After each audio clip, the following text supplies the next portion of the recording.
السلام عليكم ورحمة الله وبركاته، حبايبنا في كل مكان، عاملين ايه؟ يا رب تكونوا بخير وصحة وسعادة وأفضل حال يا رب. وأهلا وسهلا بيكم في حلقة جديدة من برنامجنا حريف تدريس، والنهارده معانا ضيف ولا أي ضيف، هو المؤرخ عمر خالد. ازيك يا مستر؟ حبيبي عامل ايه؟ الأخبار كله تمام؟ أخبارك ايه؟ الحمد لله. ايه رأيك في البرنامج وايه رأيك في فكرته؟ البرنامج فكرته جميلة جدا، بحس اللي هو يعني بيخلي الطالب يخش في حياة المدرس الشخصية أكتر من أي في حاجة. الوجه الثاني من المدرس.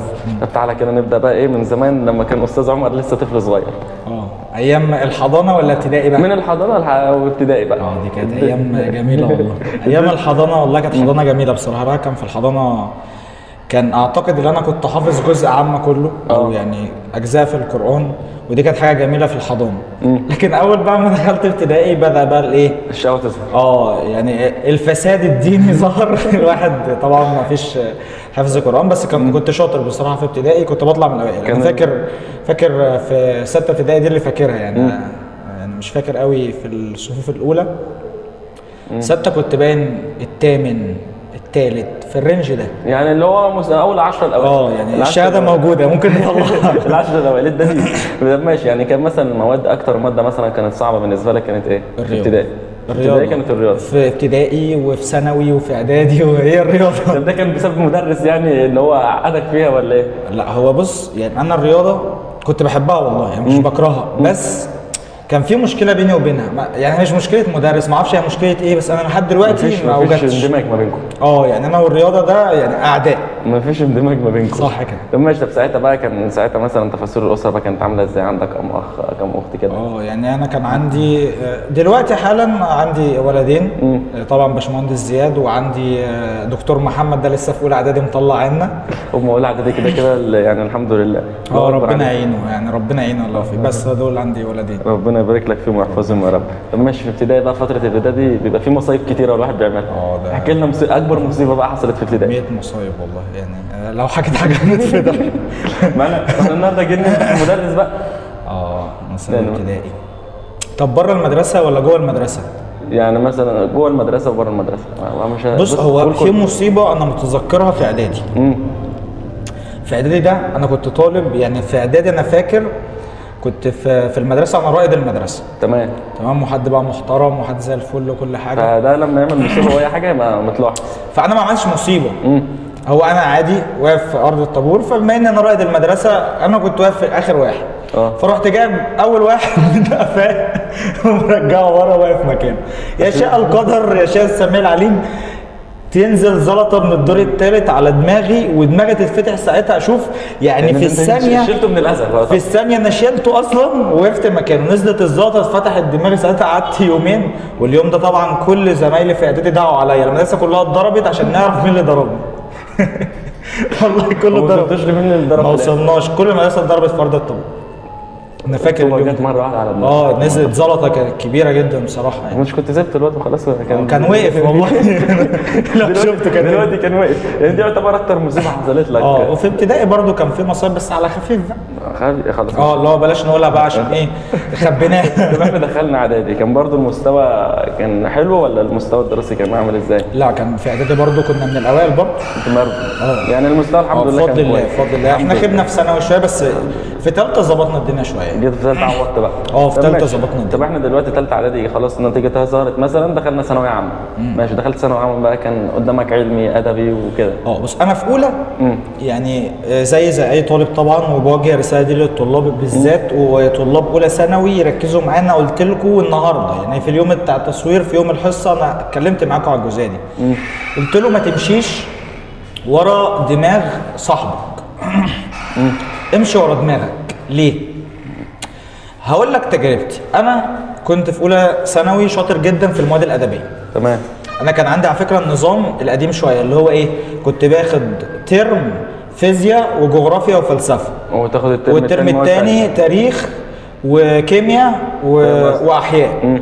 فترم وترم باخد الاربع وحدات كلهم. لكن هم دلوقتي لا، دلوقتي بياخدوا نص الماده كده. بياخدوا كمان علوم متكامله وكده.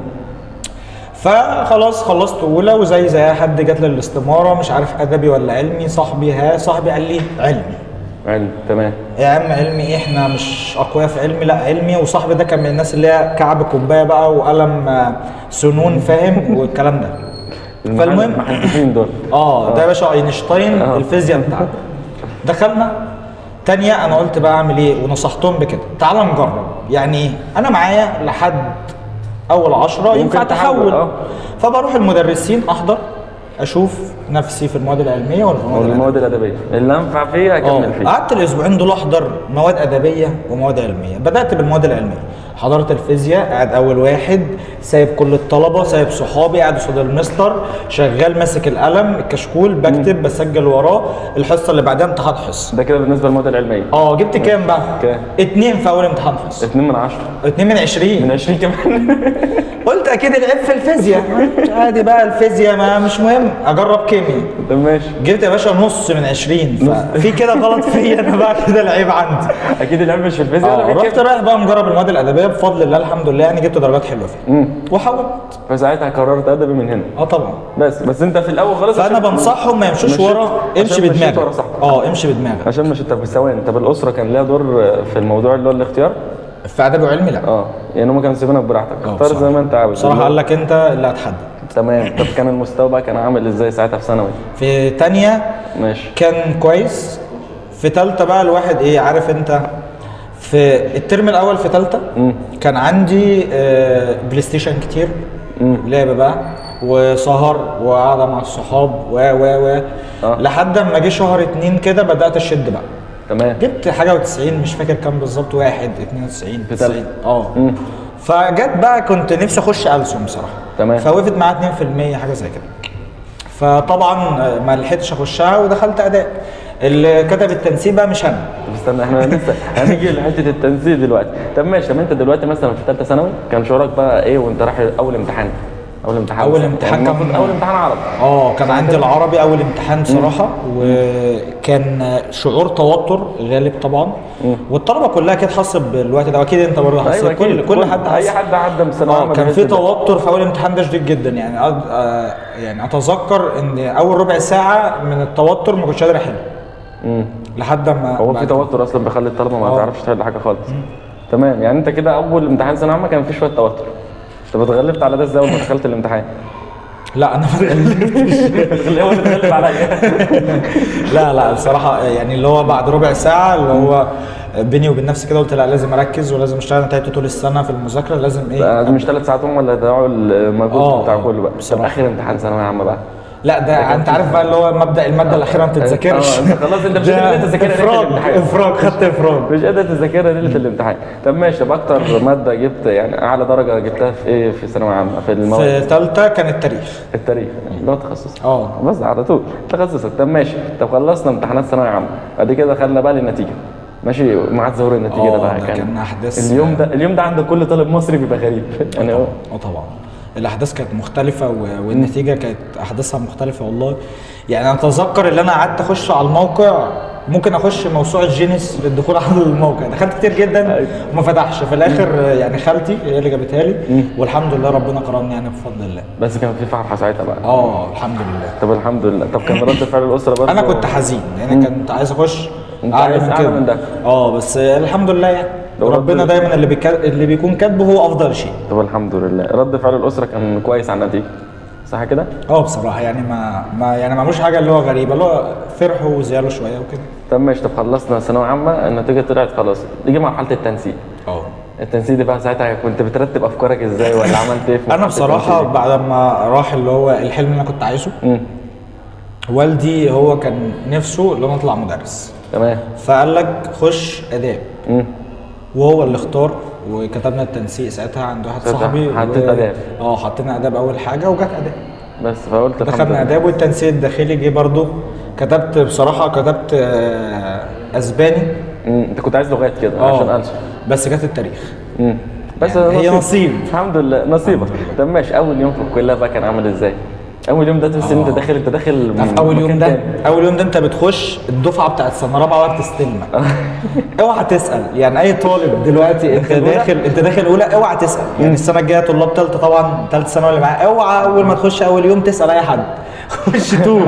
انت توب بس ما تسالش. والله توب بس ما تسالش. تحس ان هم يسوحوك على طول. طبعا يعني انت اتسوحت في اول يوم بصراحه. انا لفيت كنت جامعه حلوان ولفيت كل الاجواء. دي مغاره. انا رحت كل حته. هي صحراء. تحس ان انت اول يوم ده انا قعدت الف. كان لسه التنسيق الداخلي ما ظهرش، فمش عارف احضر فين، فتحضر في اي حته، فقعدت الف بقى لحد اما التنسيق ظهر، بعد كده حضرت. طب ماشي، طب انت الكليه كانت بالنسبه لك صعبه ولا سهله؟ لا بصراحه الكليه كانت جميله، بس كان عندنا دكتوره بصراحه يعني كانت غريبه الوصف، ربنا يكرمها طبعا، بس كانت بصراحه كانت بتنفخ نفخانه لحد دلوقتي. لحد دلوقتي كمان؟ طب انت بعد ما اتخرجنا منفوخين برضه. طب انت شلت مواد قبل كده في الكليه؟ لا. طب اكتر ماده؟ اعتقد اللي كان فيه ماده يعني ايه، عارف اللي هو بالظبط اللي هو انا ناجح. الحمد لله. الحمد لله انا عديت. لان طبعا لما هي في اي كليه في ماده معينه كده انا عديت منها خلاص كانت انا كان عندي الدكتوره دي بتدينا في ال4 سنين. فاصعب ماده كانت الماده بتاعتها. انت عشان تعدي الماده بتاعتها انت كده جامد والله، يعني انت اسال عليها بس انا هقول لك الاسم بعد ما نخلص. مش عايز اعرفها يعني، بص خليها تبعد عني. مش عايز اعرفها. طب ماشي، يعني انت كده كان في ماده معينه كنت بتكرهها اللي هي بتاعت الدكتوره. بدون ذكر اسمها طبعا، مش هنقول اسم كده بس. طب احكي لنا عن الحياه الجامعيه بقى، كانت عامله ازاي خلال ال4 سنين؟ بص والله، هو الحياه الجامعيه الواحد كان بيروح الجامعه دي، عارف هقول لك، كان القسم بتاعي ما فيهوش حضور وانصراف. تمام. فكنت بروح الجامعه في دكاتره انا بحب احضر لهم، فاخش احضر، وبقيت اليوم بقى ايه يعني ايه هتقضيه. بتروح بقى ايه تاكل، لازم طبعا انت اول حاجه بتروح تعملها تاكل. هي كلها عشان الاكل. انت بتاكل الاول، بعد كده بتروح بقى صباح الخير انا جيت. لازم تاكل. تمام. بس وكنت بقى تقعد بقى مع صحابك كده، وبعد كده تروح. بس خلاص كده اليوم خلص. اليوم خلص. موقف بقى، احكي لنا موقف بقى حصل في الكليه مش هتنساه. في الكليه مش هنساه. اول يوم رحت الكليه، فانا عمال الف. فانا مش عايز اسال حد، لان سالت واحد وسوحني، واتضح بقى ان هم بيضحكوا علينا وبتاع. فهمت الحوار، فهمت فعمال الف الف الف الف، فلقيت شله قاعده بعيد كده بيلعبوا الشاي. طبعا انت عارف الجامعات والشاي وبتاع، وبالذات في حلوان هم فقالوا لي تلعب معانا، انا ولا اعرف حد فيهم ولا يعرف، لعبت معاهم الشاي. بالمهم يا باشا لبست الشاي. الله. واجرك الله بقى. كل اللي كان بنفسهم فيه حكموا باحكام غريبه. بصراحه يعني. وطبقت الاحكام؟ طبقت وانا ما اعرفهمش. بس لازم تطبق خلاص. طبعا. انت مش لعبت يعني، ده يعتبر اكتر موقف معلق معاك. بصراحه يعني ده اكتر موقف وبالذات اللي هو كان اول يوم. يعني مش عارف حاجه اصلا. يلا بقى. طب ماشي، طب انت جيت للتدريس اشتغلت فيه من وانت في الكليه، ولا لما اتخرجت بقى قلت ابدا؟ من سنه اولى كليه الترم الثاني او ثانيه الترم الاول. يعني اللي هو بعد ما خلصت اولى يعتبر. بدات اشتغل بصراحه، يعني انا بدات عكس الناس بتبدا، بدات بثالثه ثانوي.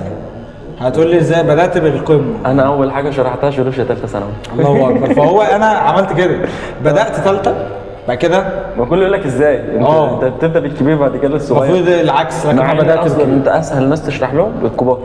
بس تيجي للصغيرين دول تشرح لهم. الكبير بيبقى سهل معاك وفاهم، وهو انت قريب منه، فبتعرف المشاكل وتبدا تحلها. جرب تتعامل مع ابتدائي ولا اولى اعدادي دلوقتي، يا لهوي هتحس بتعب نفسي. دماغك فظيع. ما انا حاسس بالتعب النفسي من دلوقتي اهو. طب ماشي، طب احنا خلصنا الكليه وتخرجنا، الحياه ما بعد التخرج بقى. هو الحياه بعد التخرج مش مختلفه عن تانية كليه، لان انا كنت بدات اشتغلت اصلا، بس اختلفت شويه في موضوع المدرسه. بدات انزل المدرسه. انت رحت المدرسه؟ انا اصلا شخص بيكره الصحيان بدري، يعني تقول لي ابعد عن ايه بعد الصحيان بدري، فالمدرسه صحيان بدري ده موضوع متعب جدا. تمام. والله المدرسه موضوع متعب جدا، بس الحمد لله الواحد دلوقتي في مدرسه كويسه، مدرسه الزراعي الثانوي بصراحه. يعني بنين ولا بنات؟ البنات اللي هي في الحدائق. بصراحه هناك يعني حابب اشكر كل حد فيها، بالذات يعني الناس اللي موجوده. بصراحه معروف من زمان الزهراء اذا كان بنين ولا بنات هم ناس محترمه. يعني المديره ونائبه المديره والناس اللي موجوده هناك، الناس دي ناس كويسه جدا بصراحه، بشكرهم وحابب اشكرهم تاني وتالت ورابع، وقفوا جنبي كتير بصراحه. احنا نوصل الحته دي من الفيديو نبعتها لهم نقول لهم لازم بشكركم. طب ماشي، احنا خلصنا الكليه كان في جيش او كده ولا؟ هو ما كانش الجيش، كان يعني الاعفاء لسه ما اتاخدتش، بس في ماشيين في اجراءاتها باذن الله. طب ماشي، طب هنفرح بيك امتى بقى يا مستر؟ عايزين يا رب والله. انا عايز ابلغ يا رب والله. يا رب ان شاء الله باذن الله، يا رب السنه الجايه ان شاء الله، او السنه دي، او يعني بكره. يا رب بكره. ايوه. طب ماشي، طب انت بتقول المدرسه، الشغل اللي في المدرسه وكده، ماشي. اول فصل بقى وقفت فيه ساعتها وطلعت تشرح كده؟ ده اول وقت. لا انا اشتغلت في البدايه خالص من وانا في رابعه كليه. تمام. في مدرسه خاصه. تمام. كانت مشتركه ثانوي بنين وبنات. فاول يوم دخلت طبعا اول وقفه على السبوره تبقى رهبه. اي مدرس اي مدرس اشتغل دي حتى لو انت متعود تشرح اصلا كده. يعني انا اصلا شغال من تانية كليه، بس وقفه الفصل مختلفه. بس تاقلمت واتعودت جدا. انا كنت اصغر مدرس في المدرسه ولحد دلوقتي اصغر برضه مدرس في المدرسه بفضل الله يعني، الحمد لله. يعني ساعتها كان احساسك ايه؟ اللي هو احساس طبعا اللي انت بتبقى مبسوط، ده احساس داخلي. ماشي. اللي انت بتشرح الحاجه اللي انت بتحبها واللي انت بتعلم الطلبه والكلام ده كله، ممزوج طبعا بشويه قلق وشويه توتر، بس طبعا بعد الحصه الثانيه بتتغلب على الكلام ده كله. بس هي اول حصه بس اللي بتبقى فيها كده. لما موقف بقى عمرك ما هتحصل لك، حصل لك في مصر المدرسه، يعني في المدرسه موقف حصل لك مش هتنساه. حصل لي السنه دي مثلا. السنه دي بالذات لو في مدرسه البنات هيبقى فيها مواقف كتير، لان البنات خناقاتهم اصلا لوحدها بتبقى. لا ده انا عايز اقول لك، انا كنت واقف في المدرسه عادي جدا. فانا ما اعرفش لسه حد، فواقف خالص عادي، لقيت لك بنتين ماسكين في خناق بعض. انا بقول لك مره واحده تلاقيهم بيتخانقوا ازاي يا جدعان؟ في ايه؟ بيطيروا في الخناق. انا واقف مش فاهم. وطبعا انا مدرس مش هينفع اتدخل ولا ينفع، فانا بزعق من بعيد عارف يا بس يا حاجه اسكتي. وهم ما فيش، هم طبعا مشغولين بالخناقه. بس والله كان موقف مضحك وموقف غريب. انا اول مره اشوف بقى خناقه ايه. لو شغال في مدرسه ولاد لا تدخل في خلاص وتضرب ده وتضرب ده، بتضرب وتعلق وتعمل اللي انت عايزه. اما انتوا بنات يا جدعان اهدوا طيب، ما فيش. لا بصراحه الوضع معاهم بيبقى يعني طب ماشي. طب انت امتى تقول بقى انا وصلت لاعلى درجه من النجاح؟ يعني لو انا كده هو بص لسه الواحد كل يوم الواحد بيتعلم ازاي يوصل للي هو عايزه. تمام. ولازم تفضل لحد اخر لحظه في حياتك انت بتتعلم، عمال تتعلم كل يوم، تتعلم من المواقف، تتعلم من الاحداث. ممكن تتعلم من اصغر طالب عندك موقف، وده حصل معاك. الطلبه وامور الحياه، انت كل يوم بتتعلم عشان توصل، عشان بتشوف جديد. الهدف يعني انا بشوف ان الانسان الناجح اللي هو الهدف بتاعه بيكبر معاه. يعني مفيش هدف ثابت. بس الانسان اللي عنده هدف ثابت هو بيقف. انا مثلا الهدف الاولاني ان انا ابدا في الشغلانه، خلاص بدات. الهدف الثاني احقق كذا، ابقى في كذا. لا فالطموح بيفضل يفضل كل ما تكبر كل ما طموحك تتجدد وتكبر. الطموح بيفضل يعلى. طب ماشي. طب لو في لحظه زي ما حصل مثلا السنه دي، لو قال لك تم الغاء ماده التاريخ والدراسات، يلا هتعمل ايه ساعتها؟ لو لغوهم هنعمل ايه ساعتها؟ بعد الشر بعد الشر هتفرح بيها ازاي دلوقتي؟ بعد الشر لا مش بفرح. لا والله بص، يعني دي بتبقى حاجات طبعا بتاعت ربنا، وبيكون ربنا على فكره هو خططه افضل. يعني الناس طبعا المدرسين اللي موادهم اتلغت طبعا هم ما يزعلوش، ربنا شايف لك الافضل وكاتب لك حاجه افضل. انت ممكن ما تكونش واضحه قدامك دلوقتي، بس اعتقد لو اتلغت ممكن نشتغل ايه؟ ممكن اشتغل شيف، لان شاطر جدا في الاكل بصراحه. انت الاكل يعني بس هتعزمنا على الاكل بعد ما نخلص. شاطر جدا في الموضوع ده. الطلاب اللي عندك كلهم معزومين على الاكل بعد خلاص ما نخلص. هنفطر عندك اول يوم رمضان. طب ماشي. يعني انت كده لو جه في يوم اتلغى الماده ساعتها نشتغل شيف بقى. بس هتبقى حاجه هتيجي في مصلحتنا دي. ماشي. طب انت شايف المنافسه في المجال بتاعنا ده عامل ازاي؟ مجال التدريس عموما. في المجال ولا في الماده؟ لا في المجال. في المجال بص. بصراحه من ساعه لما دخلت مجال التدريس هو انت هتواجه عقبات كتير. انا بص بحب اتكلم بصراحه يعني. ماشي. انا صريح يعني. مفيش احلى من الصراحه. المجال بتاعنا في ناس كتير كويسه وهتساعدك، وفي ناس كتير جدا جدا جدا وحشه، وفي ناس منافقه، وفي كل حاجه زي الحياه على فكره. في كل الانواع. الشغلانه بتاعتنا زي اي شغلانه، في كويس وفي الوحش وفي المنافق وفي كل حاجه. بس الهدف ايه؟ اللي انت تحاول على قد ما تقدر اللي انت تبعد بالذات يعني عن اغلبيه الناس. وبرضه حاجه تحطها في دماغك والناس كلها تحطها والطلاب وكل ما تتعشمش في حد زياده. يعني هو اتعشم في نفسك. لو عشمت في حد زياده وجه مره واحده غدر. المنافسه في المجال بتاعنا هي منافسه شريفه جدا. مش قوي يعني، بس منافسه شريفه والناس كلها كويسه والله. وكل واحد هو بيسعى اللي هو يوصل لاعلى قمه من النجاح باي طريقه هو عايز يسعى بيها. بس خد بالك في ناس كتير في مجالنا وبوجه لهم الرساله دي. حط دايما ربنا قدامك، راعي ربنا في كل حاجه انت بتعملها. اذا كنت مدرس، اذا كنت صاحب سنتر، راعي ربنا في الناس اللي معاك وراعي ربنا في نفسك، هتلاقي نفسك ربنا بيكرمك. طب انت بقى بمناسبه الكلام ده، لما بيجي لك انتقاد من اي مدرس ساعتها بتواجه الانتقاد ده ازاي؟ بصراحه انا ما بسمعش يعني. ما بحبش اسمع الانتقاد غير الناس اللي بحبهم. فاهم قصدي؟ يعني مثلا ما اللي يحبك لو انتقدك هو بينتقدك عشان بيحبك. اللي بينتقدك وخايف عليك ده بينتقدك بينك وبينه، لكن بالزبط. اللي بينتقدك على الملأ، لان احنا كلنا بشر، احنا مش آلهة، مفيش بشر ما بيغلطش، فكده كده وارد الغلط يكون موجود. لكن ينتقدك بينه وبينك دي حاجه كويسه وده شخص جميل. لكن على الملأ ده هو ده قاصد اللي هو يشوه سمعتك ويضايقك وبتاع، فما بسمعش بصراحه لاي انتقاد غير الاشخاص المقربين مني يعني. طب ده حصل قبل كده ولا؟ كتير بالذات مش من الاشخاص المقربين.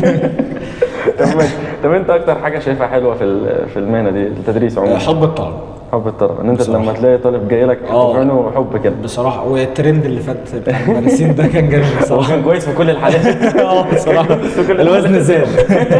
كان كويس في كل الحالات. طب ماشي، طب لو انت ما كنتش مدرس تاريخ، كنت ساعتها تكون مدرس لاي لغه صح كده؟ كنت هبقى مش مدرس، يعني كنت هاخد اللغه عشان اشتغل بيها ترجمه، اشتغل بيها اي حاجه غير التدريس. كمدرس بحب ماده ايه كنت عايز ادرسها.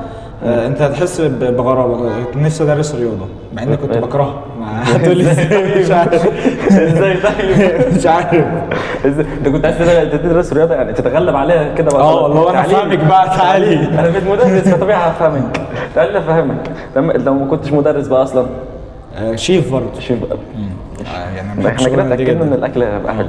طب ماشي، طب لما بتحب تفصل بقى بتروح فين ولا بتعمل ايه؟ بص يعني ضغط الشغل بقى خلاص كبس عليك، انا عايز افصل عن الحياه دي. طبعا بتروح لحد انت بتحبه تقعد معاه تمام وبتفصل او بقى تروح مكان يعني منعزل عن العالم، تفصل الهيدفون موجوده في ودنك، تقعد في اي كافيه مثلا مع نفسك مع نفسك او على البحر على النيل. ده اكتر حاجه بتخليك ودي ساعتك طاقتك بقى بترجع تاني. بترجع بقى تاني ان شاء الله. طب ماشي، انت بتخيل نفسك بقى كده في المستقبل وربنا كرمك مثلا بولدين ولا حاجه، هتسميهم ولا تعمل ايه فيهم؟ يعني ان شاء الله الواد هنسميه عمر. عمر ماشي. والبنوته نسميها تيا، اللي هيسمي تيا انا هعاقبه. ماشي. انا اللي اخترت الاسم الاول. لما انت بتوديهم ساعتها هتوديهم بقى تاخدوا دروس عند مين ولا؟ انا هديهم الدروس كلها. المواد اللي انا عارفها، وبقى يعني ايه هشوف بقى ايه يعني عندي باشمهندس زياد يديهم بقى بقيه المواد، يدي بقى ايه كله يعني خد ادي كل المواد. خد زياد هيهرب دلوقتي. طب ماشي، اكتر حاجه نفسك فيها دلوقتي ان انت تعملها تعمل ايه؟ دلوقتي حالا؟ انا تعبان يا كابتن تعبان. لا بصراحه اكتر حاجه نفسي فيها دلوقتي حالا ان طبعا ربنا يكرمني في الشغل. امين يا رب. وبصراحه يعني نفسي اللي هو اوصل لاعلى قمه في الشغل، يعني اللي هو نمبر 1 في مصر، محمد رمضان. نمبر 1. طب ماشي، اكتر حاجه شايفها صعبه في التدريس اصلا؟ ان المستر بيقعد يعيد اللي هو انت تعيد حتى الشرح او تعيد الحصص. يعني مثلا انت مثلا يكون عندك يعني مثلا عندك الاسبوع كله نفس المرحله، بس كل يوم كل يوم حصه يعني مثلا 3 ايام في الاسبوع. مثلا اولى ثانوي مثلا كذا تقعد عمال تعيد الشرح. والله الموضوع مرهق ومتعب وحش. بتحس بروتين يومي. لا موضوع وحش والله. موضوع دي اكتر حاجه صعبه ان انت مفيش تجديد. انا يعني اصحى نفس الشيء يعني المفروض يجددوا المنهج كل هو بيجددوا ما يجددوش تاني. لا ما بلاش تجديد، هو كده حلو. طب ماشي، ايه رايك بقى في حال طلابنا اليومين دولت؟ يعني بص يعني الطلاب انا مش عارف بس والله يعني عايز اقول لك ان في طلبه كويسه، بس الغالبيه بقى وحش. بقى مش زي ايامنا. يعني ايام انا كنت مثلا اشوف المستر في الشارع ده يا باشا كأن وزير الداخليه معدي تضرب له تعظيم سلام. المستر ده واحد صاحبي دلوقتي. لكن دلوقتي الموضوع صعب خالص. ده بيشوفوني بيقول لي يا محمد يا علي تعالى لي. اللي هو تعالى يا باشا. ليه يا ابني انت هو في مشكله؟ طب ماشي، طب انت حسيت انك ظلمت حد قبل كده؟ لا بصراحه ما اعتقدش ان طب الحمد لله، ربنا يبعدنا عن الظلم يا رب. طب ماشي، اكتر حاجه بقى بتحبها وتكرهها في حياتك؟ من حيث ايه؟ الحياه عموما. يعني مثلا انا قلت لك مثلا دلوقتي مثلا معاك الفرصه ان انت تاخد اكتر حاجه بتحبها، هتعمل ايه؟ نفسي اللي هو يعني ادخل الجنه. طب ده احلى حاجه، انت كده جبت يعني دي افضل حاجه، جبت التوب. طب اكتر حاجه بقى بتكرهها؟ اكتر حاجه بكرهها يعني ان حد يحس في وقت من الاوقات اللي هو يعني استغفر الله العظيم يعني مكان ربنا، وبيوزع ارزاق الناس ويشيل ده من مكانه ويجيب اللي ده هو انا مكانه. اللي كبرتك، انا اللي عملتك. لا مش للدرجه دي، كمان اللي هو ايه، يظلم حد، يقطع عيش حد، يعمل اي حاجه بفعل نفسه. يعني مثلا يقول لك انا المدير مثلا فانا هعمل كذا، فده بيبقى شيء وحش جدا. فاهم قصدك بدون ذكر اسماء. اهم حاجه بدون ذكر اسماء. هنشوف الاسماء بعد ما نخلص. ماشي، عايزينك توجه بقى رساله للشهاده الاعداديه والشهاده الثانويه الجمال. طيب عامه طلبه الشهاده الاعداديه والشهاده الثانويه طبعا بيختلف المرحلتين. طالب، تعال نمسك الاول طالب الشهاده الاعداديه. تمام. طالب الشهاده الاعداديه ايا كان انت الترم الاول عملت ايه او ايه اللي حصل، ده عدى. ده هم اصلا في الترم الاول السنه دي يعني الدنيا بايظه في الدرجات. في كده وفي كده. بس الاغلبيه بايظ. الاغلبيه بايظ. ليه؟ الطالب دايما، انا جبت يعني الطلبه بدات اتكلم ايه المشاكل اللي عندك. الترم الاول تقصير كلها.